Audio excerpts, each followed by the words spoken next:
out at the range, 90% of the people do this one thing incorrectly, and it's really important for your safety.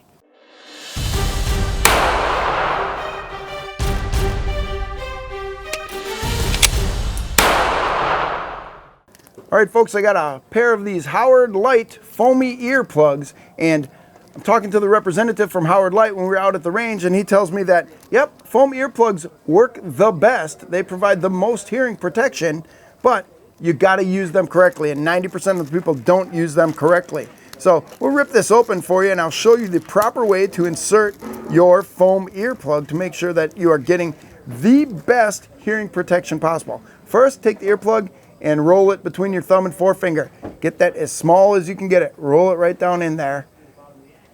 And then reach over top of your head and pull your ear back and up just a little bit and insert the earplug as far in as you can go.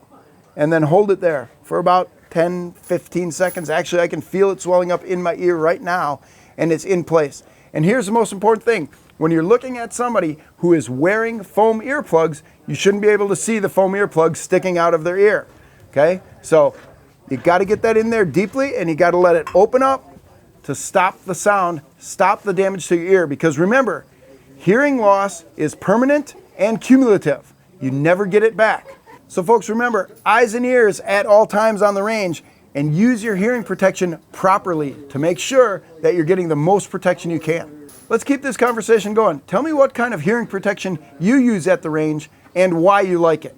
If you like these videos, please share them with all your friends, and remember to subscribe to this page. We'll give you more great information every week. And somewhere around here, there's a notification bell. Click on that bell. We'll notify you every time we come out with a new video.